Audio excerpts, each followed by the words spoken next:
T87.5 is the time required for the reaction to undergo 87.5 completion and T50 is the time required for the reaction to undergo 50% completion.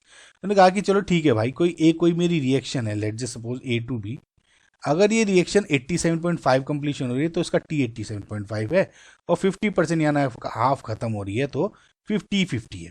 ठीक है. The relation between T 87.5 and T 50 for the first order reaction is, ठीक है, the value of x is.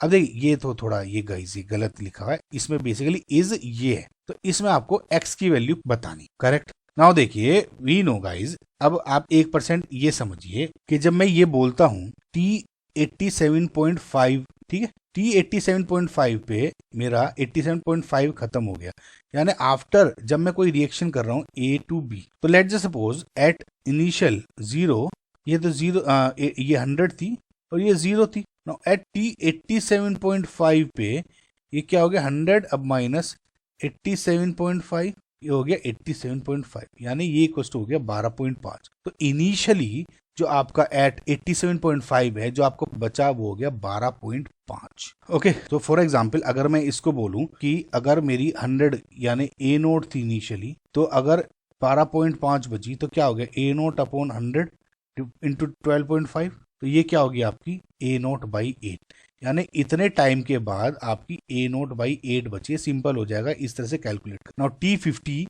मुझे पता है मेरी A note थी initially, first order reaction है गाइज, तो पहला हाफ ऑर्डर में आपको आया A नोट बाई 2, दूसरे हाफ ऑर्डर में A नोट बाई 4, तीसरे वाले में बचा A नोट बाई 8.